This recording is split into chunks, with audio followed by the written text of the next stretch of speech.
Yo, bonsoir tout le monde, ici votre commandant de bord, Mister le commandant de grandissimo Parimento Helicodo Brabador. Ok, bref. Aujourd'hui là, c'est aujourd'hui. Parce que c'est une vérité qu'on va dire. Peut-être que certains de mes propos vont choquer beaucoup de personnes, mais je m'en fous réellement parce qu'il faut que je vous dise la vérité. Précisément dans nos hôpitaux ivoiriens en Côte d'Ivoire, il y a des choses qui se passent là-bas qui sont devenues vraiment inadmissibles. Et nous, franchement, qui avons une bonne audience sur Facebook, on a le droit de décrier ce qui se passe. Donc aujourd'hui là, je ne mâcherai pas mes mots et je serai très dur et très strict. Et je vais frapper là où ça fait très mal. On y va. En Côte d'Ivoire, dans nos hôpitaux ivoiriens, lorsque tu fais des études de médecine et que tu finis tes études, tu prends tes serments. Ce serment a dit quoi? Tu t'engages, corps et âme, à sauver des vies humaines. C'est ce serment-là que tu prêtes. Mais chez nous en Côte d'Ivoire, les médecins, ces imbéciles-là, ces fils du diable, lorsqu'ils prêtent ce serment, ils ne s'engagent pas à sauver des vies humaines, mais ils s'engagent à vous soutirer de l'argent afin que ton parent puisse mourir. C'est ce que ces médecins-là, ils font. Avant d'arriver là, on va d'abord parler au président de la République. Parce que tout commence par lui. Parce que c'est lui qui nomme ces imbéciles-là, qui portent des costards, qui roulent dans les grosses voitures pour se promener à Abidjan là. C'est lui qui les nomme. Donc, monsieur le président, franchement, mes respects d'abord, mais lorsqu'on est président d'une institution, d'une république, d'un pays, avant de nommer quelqu'un à un poste stratégique, ministériel, de surtout un ministère de la Santé, il faut vraiment prendre le temps de réfléchir. Est-ce que ce gars-là a fait un bon travail? Parce que, monsieur le président, j'ai rien contre toi, hein, mais j'ai gros le cœur à cause de ton ministre de la mort là. Parce que ça là, c'est pas un ministre de la Santé, mais c'est un ministre de la mort. Parce que lui, son rôle dans ton gouvernement, c'est quoi? Franchement, son rôle dans le gouvernement, c'est quoi? Il est ministre de la Santé, pourquoi? Franchement, il faut qu'on explique.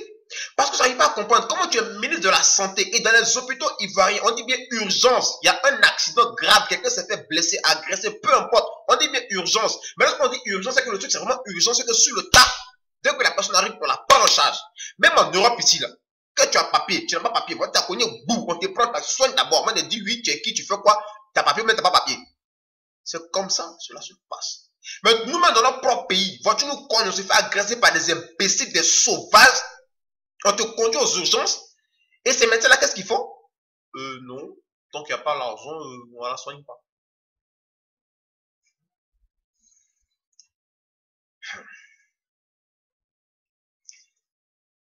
Ce que j'avais dit à ce moment précis, il y a beaucoup de personnes qui m'ont dit de ne pas le dire. Mais je m'en fous de ça. Et je vais vous dire ce que j'avais prévu de dire à cet instant. Vous, les premiers médecins, docteurs, qui avaient vu la pauvre fille qui s'est fait agresser, on l'a conduit à l'hôpital par des personnes de bonne volonté, des personnes qui ont le cœur sur la main. Prennent la fille inconsciente, on l'a conduit à l'hôpital. Ou au CHU de Cocody. Écoutez bien, on l'envoie au CHU de Cocody. La fille inconsciente, elle se vide de son sang. On vous l'amène, on vous dit voilà la fille elle est agressée, s'il vous plaît, soignez-la. Vous regardez la fille, vous la voyez en argent, mais vous ne voyez pas la vie humaine qui est en train de partir. Tellement dans votre cœur là, c'est Pierre qui est là-bas. Vous regardez la fille et vous répondez tout simplement, tant qu'il n'y a pas d'argent, on ne la soigne pas. La fille arrive à quelle heure? 22 heures. De 22 heures à 13 heures, elle est couchée à même le sol. Elle se vide de son sang. Et personne ne lève le petit doigt pour la soigner. Pourtant, on l'a conduit où? Aux urgences. Et ces médecins-là, qu'est-ce qu'ils font? Ils ne lèvent pas le petit doigt tranquille. La fille, de 22 heures à 13 heures, elle est couchée là, elle se vide de son sang. On appelle ses pauvres parents en détresse qui arrivent à 13 heures. Et les mêmes personnes savent très bien que la fille s'est vidée de son sang et que dans les heures qui suivent, elle va rendre l'âme. Qu'est-ce qu'ils font? Ils font croire à la famille que la fille, lui, on peut la sauver, patati patata. Ils font dépenser sa famille. Par la suite, La fille 17. J'avais voulu vous insulter, vous parler très mal, très mal. Mais je ne vais pas le faire. Je vais vous parler en tant que quelqu'un qui a le cœur meurtri. Vous trouvez ça humain de voir quelqu'un, vous les premières personnes qui avaient vu la fille en train de mourir, vous trouvez ça humain de voir une personne se vider de son sang, en train de mourir devant vous, et à cause des papiers, des feuilles de banque, des feuilles avec des chiffres, putain, vous ne sauvez pas la personne. L'argent est mieux que la vie humaine. Ce que vous oubliez, ce dont vous tuez les gens là, vous allez mourir pour laisser ça sur cette terre. Comment vous êtes aussi inhumain de voir une personne qui est en train de mourir et que vous pouvez bel et bien sauver cette personne. Les premiers soins, c'est gratuit. C'est gratuit. On dit bien urgence. Soignez-la. Même si ses parents ne vous payent pas, on va dire, mais Dieu va vous bénir. Le simple fait de sauver une vie humaine, vous ne le faites pas. Et c'est vous les mêmes imbéciles là, qui vous asseyez pour dire oui, on fait grève, parce que le gouvernement ne fait pas ci, le gouvernement ne fait pas ça. Mais au fond, vous-même là, vous ne faites pas votre travail. Vous ne faites pas votre travail. Sauvez des vies humaines, c'est ce qu'on vous demande. Mais non, chez nous en Côte d'Ivoire, lorsque tu es un blessé grave, un accidenté grave, même un malade grave, tu arrives à l'hôpital. Tant que tu n'as pas d'argent, ton patient meurt. Il meurt. Mais au lieu d'écrire l'hôpital, écrivez morgue même temps, puis c'est fini. Franchement, ça fait mal au cœur de voir ce genre de conneries dans nos pays. Pourtant, en Europe, tu ne vas jamais voir ce genre de bêtises. Même chez les Arabes, tu ne vas jamais voir ce genre de bêtises. Mais chez nous, en Afrique, ça me fait vraiment mal pour la famille. C'est désolant, ça me fait vraiment mal. Et, moi, il y a une chose à dire. On va signer une pétition pour que le directeur du CHU de Cocody démissionne. Il faut que ce mec-là, il démissionne.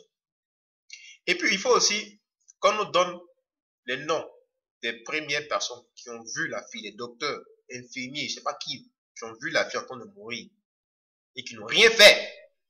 Il faut qu'on nous donne le nom de ces personnes afin qu'on puisse les regarder droit dans les yeux et leur dire merci beaucoup pour le travail que vous avez accompli. C'est Dieu qui va vous bénir. Parce que vraiment, c'est vraiment être inhumain de voir ce genre de choses. Vous préférez l'argent que de sauver des vies humaines. Ça, c'est pas bien. Toi, le ministre de la Santé, tu es ministre de la Santé là, tu fais quoi? Ton rôle dans ce gouvernement-là, c'est quoi? Quand on vous nomme à ce genre de poste, c'est pour travailler pour le peuple et non pour travailler contre le peuple. C'est cela qu'on vous demande. Mais au lieu de ça, non, vous roulez dans les grosses voitures climatisées, vous dormez dans de grosses maisons, vous pavanez en Europe, au lieu de vous occuper du peuple. C'est désolant et ça m'attriste de voir ce genre de choses. Aujourd'hui, on va parler. Hein. C'est le même gouvernement qui va se lever pour dire oui, bon, on a compris, on va présenter nos condoléances à la famille, on va donner peut-être 5 à 10 millions. Vous pensez que c'est ces millions-là qui vont réveiller la fille? Vous pensez réellement que c'est ces millions-là qui vont apaiser le cœur meurtri de sa mère, de son père, de ses frères, de ses soeurs, ses amis? Vous pensez réellement que c'est ces millions-là qui vont apaiser le cœur? Non. On appelle ça de la foutaise. On appelle ça réellement de la foutaise. Vous êtes là, ouais, pays émergent, vous construisez les gros ponts. Mais tous les moyens, tout cet argent que vous mettez dans la construction de ce putain de pont de merde, vous ne pouvez pas les prendre pour construire d'autres hôpitaux. Donnez les moyens à de bons docteurs, pas aux imbéciles, aux enfants de diable qui dorment dans nos hôpitaux, qui foutent le bordel, qui tuent nos familles là. Non. À de bons docteurs qui ont vraiment prêté serment pour sauver des vies humaines. Afin que lorsqu'il y a un accident grave, là, sur le champ, on puisse te traiter immédiatement. Et après, on va te demander si tu as l'argent, patati patata. C'est ce qu'on vous demande de faire.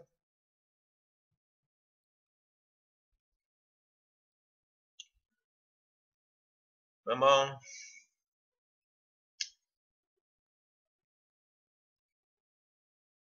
Il faut vraiment que les têtes tombent.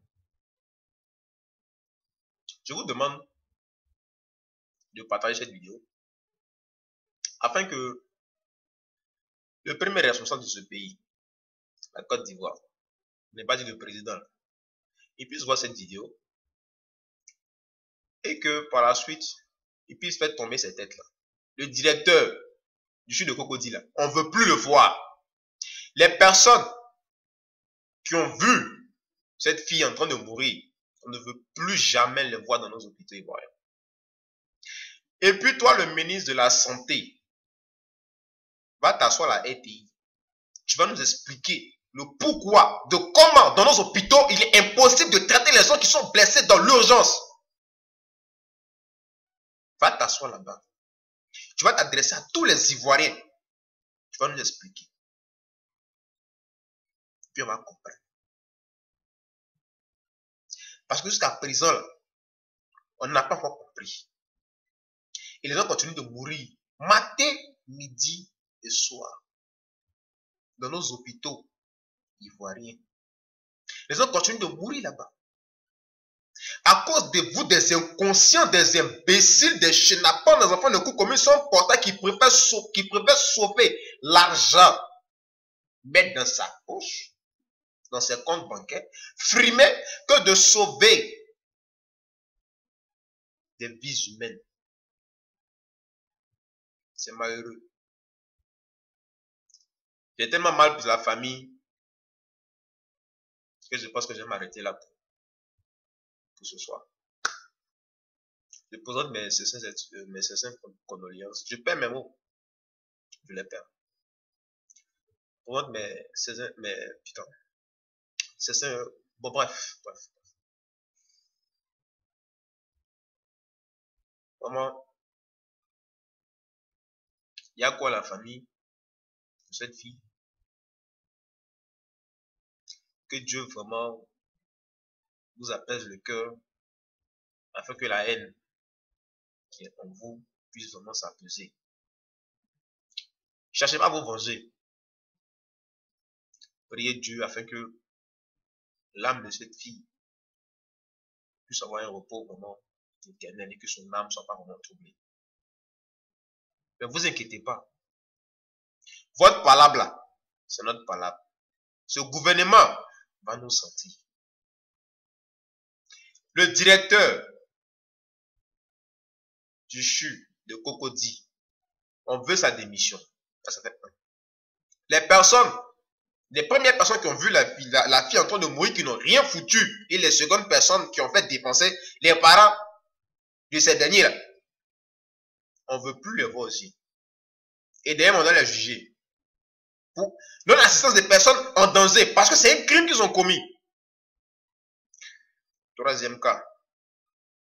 Monsieur le ministre de la Santé, va t'asseoir à la RTI, tu vas nous expliquer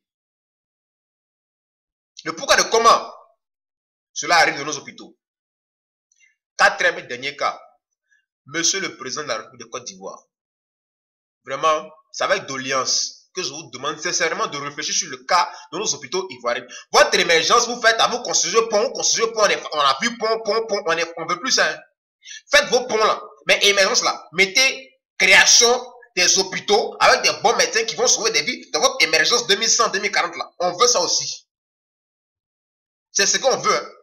Construire pont c'est beau, construire route c'est beau, oui, construire les bâtiments c'est beau. Mais il faut aussi construire les hôpitaux avec de bons docteurs qui vont nous sauver nos vies. Nous, on a l'étranger, oui, maintenant nos parents à Abidjan, en Côte d'Ivoire, on prie pour eux matin, midi, soir, afin que ce genre de bêtises ne puissent pas arriver. Monsieur le Président, il te dit pour moi. Sur ce, je t'ai mis sur le commandant des conditions pour parler bientôt à l'époque au Pavador. Mais c'est cette condoléance à la famille attristée et que vraiment, Yako. Bye bye.